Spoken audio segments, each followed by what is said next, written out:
November 1922, dunia arkeolog digemparkan oleh penemuan sebuah mumi Firaun muda bernama Tutankhamun. Penemuan ini menjadi salah satu penemuan besar karena makam Firaun muda ini sangat tersembunyi dan dipenuhi harta karun.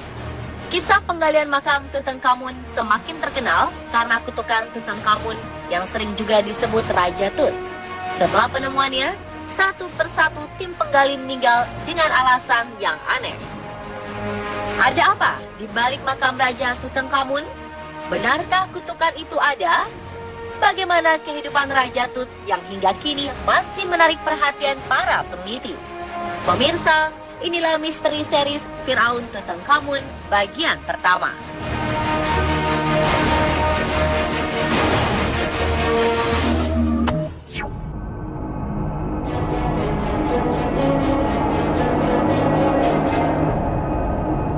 Rencana pencarian makam Tutankhamun sebenarnya dimulai sejak 1902.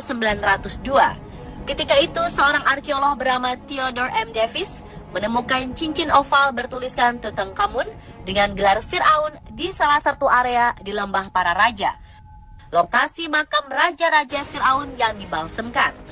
Theodore juga menemukan sebuah kamar dengan potongan batu yang bertuliskan Tutankhamun.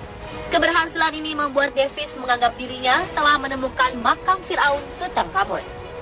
14 tahun kemudian, Howard Carter dan Carnarvon meneruskan penelitian Davis dan mengumpulkan benda-benda yang berhubungan dengan Tutankhamun. Mereka memulai penggalian baru di area yang baru. Bertahun-tahun menggali, akhirnya pada 1920, tim penggalian ini menemukan tanda-tanda makam Tutankhamun. Setelah melapor ke pemerintah Mesir, Carter menyusun tim untuk memeriksa makam dan mulai meneliti. 22 Desember 1920, makam ini resmi dibuka untuk pers. Carter dan Carnarvon meneliti makam Tutankhamun hingga tahun 1925. Saat itu, Tutankhamun diperkirakan meninggal di usia antara 18 hingga 22 tahun.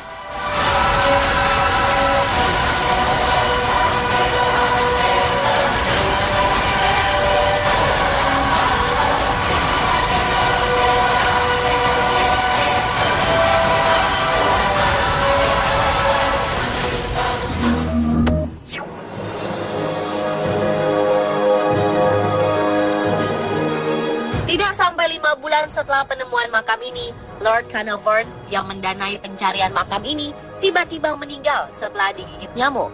Pada saat pria ini meninggal, seluruh lampu di kota Kairo mati, dan malam harinya anjing Carnarvon pun mati. Kejadian ini memunculkan rumor bahwa makam sang raja dilindungi oleh kutukan yang membuat makam tidak bisa dijarah dan masih utuh. Hal ini diperkuat dengan penemuan di salah satu pintu tempat pemujaan dalam makam bertuliskan hieroglif. Mereka yang memasuki makam suci ini akan lekas dikunjungi oleh sayap-sayap kematian. Bukan hanya Lord Carnarvon, rentetan kematian tidak wajar orang-orang yang hadir pada pembukaan makam pun terjadi. Pangeran Ali Kemal Fahmi ditembak mati istrinya sendiri tahun 1923 setelah mengunjungi makam Raja Tut. Setahun kemudian, Sir Archibald Douglas Reid, ilmuwan yang melakukan penelitian sinar X pertama pada mumi Raja Tut, meninggal karena penyakit misterius. Arthur Mace, salah seorang anggota tim penggalian, meninggal tanpa alasan jelas pada 1928. Pada tahun 1929, sekretaris Howard Carter, Richard Bertel, ditemukan tewas di kamarnya. Selain mereka yang terlibat langsung di makam, ada juga orang-orang yang terkait pada makam dan tim penggali yang meninggal secara misterius. Lady Carnarvon, yang merupakan istri dari Lord Carnarvon, meninggal karena kematian yang tidak jelas. Ayah Richard Bertel, Roald Westbury, ditemukan tewas bunuh diri 7 bulan setelah anaknya tewas. Dia meninggalkan surat wasiat yang menyatakan bahwa anaknya mati karena kutukan Raja Tut. Ketika akan dimakamkan, kereta pembawa jenazah Lord Westbury menabrak seorang anak berusia 8 tahun. Anak itu tewas di tempat. Carter sendiri tidak percaya pada kutukan tersebut. Namun menurut anggota tim penggali, peneliti ini mengalami pertanda buruk. Ketika membuka makam Raja Tut, burung kenari piaraan Carter dimakan oleh ular kobra. Kejadian ini sangat diingat karena ular kobra melambangkan Dewi Wajet, salah satu dewi Mesir yang berwujud sesosok ular bertubuh manusia dan memiliki lengan bersayap. Beberapa wisatawan yang berkunjung ke makam pun mengalami kematian yang tidak wajar.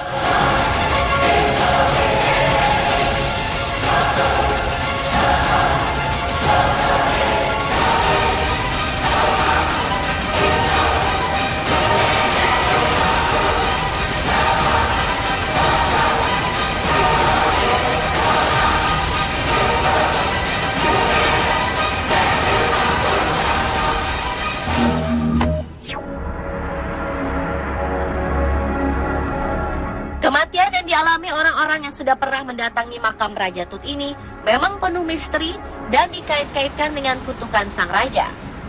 Namun ternyata kematian mereka bisa dijelaskan secara ilmiah karena tertutup selama ribuan tahun, dinding makam diselimuti oleh jamur coklat kecil.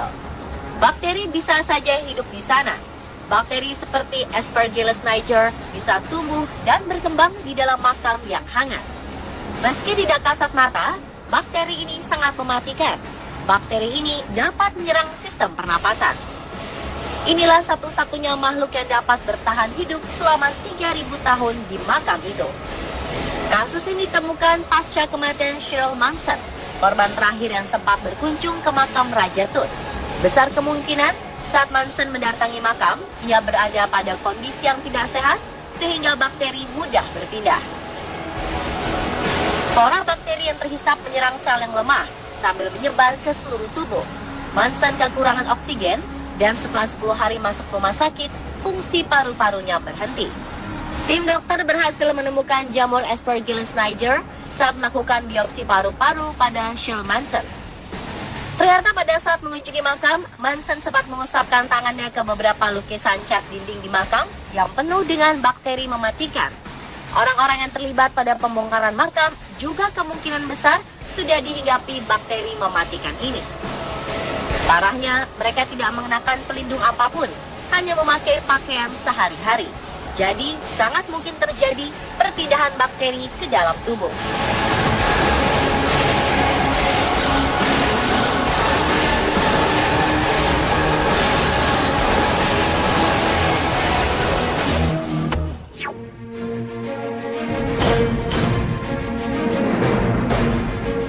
Sebelum penemuan makam Raja Muda Tutankhamun, tidak pernah ada catatan yang ditinggalkan oleh peradaban Mesir tentang kehidupan Raja Muda ini. Kisahnya seperti tidak pernah hidup di peradaban Mesir, padahal Mesir merupakan salah satu peradaban yang sudah memiliki tulisan untuk merekam sejarah mereka. Ternyata dinasti ke-19 tidak menyukai keberadaan dinasti sebelumnya. Karena itu, raja-raja dinasti ke-18 termasuk Raja Tutankhamun dicoret dari daftar keluarga raja. Monumen Raja Tutankhamun dihancurkan dan lokasi makamnya dilupakan. Tutankhamun harus menggantikan ayahnya di usia 9 tahun. Peneliti berspekulasi bahwa Tutankhamun memiliki penasehat kuat yang membantunya memerintah kerajaan. Pada tahun ketiga pemerintahannya, Raja Muda ini mengubah nama dari Tutankhaten menjadi Tutankhamun. Pergantian nama ini disebabkan Raja Tut beralih menyembah Dewa Amun. Sebelumnya orang tua Raja Tut menyembah Dewa Aten. Setelah kematian ayah Tutankhamun, penyembahan terhadap Dewa Aten ditinggalkan.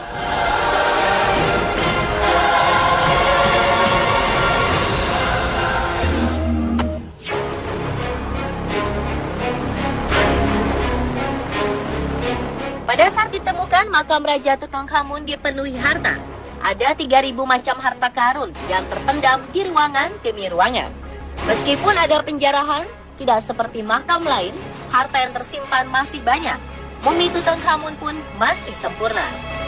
Mumi Firaun Tut sendiri ditemukan bertopeng emas indah. Ternyata kisah hidup Raja Tut ini tidak seindah harta karunnya. Hal mengenaskan apa saja yang dialami Raja Tutankhamun semasa hidupnya? Saksikan kisah selanjutnya besok hanya di On The Spot.